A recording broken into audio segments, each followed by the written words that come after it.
en 'n lekker hartlike goeiemôre vir jou. Regtig 'n goeie môre. God het ons opgewek. Ek en jy kan die nuwe dag tegemoet gaan. Ek praat gister met iemand en die persoon is moedeloos. Dit gaan nie goed by sy besigheid nie.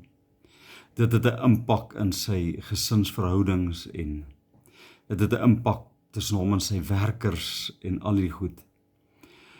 En ek sit en dink, Here, hoe maak 'n mens so 'n persoon weer opgewonde, weer optimisties?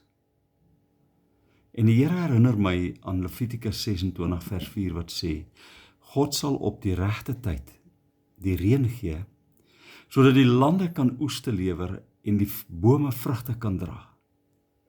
Nou ja, ek het onmiddellik gedink, ek gaan hierdie teks deurstuur en vir hierdie persoon sê, hou moed, die Here is nog in beheer, die heerskappy is nog op sy skouers, moenie moed verloor nie, want God se woord beloof dat daar gaan goeie reën, goeie oeste en goeie vrugte wees.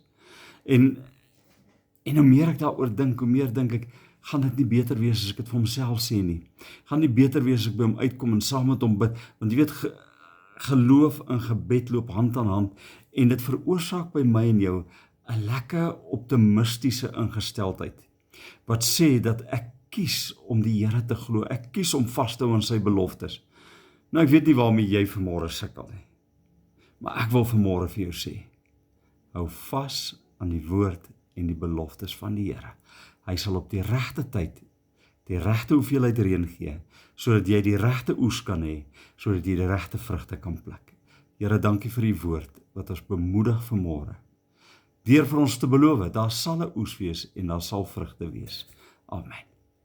Jy moet 'n baie lekker dag hê. Bye bye.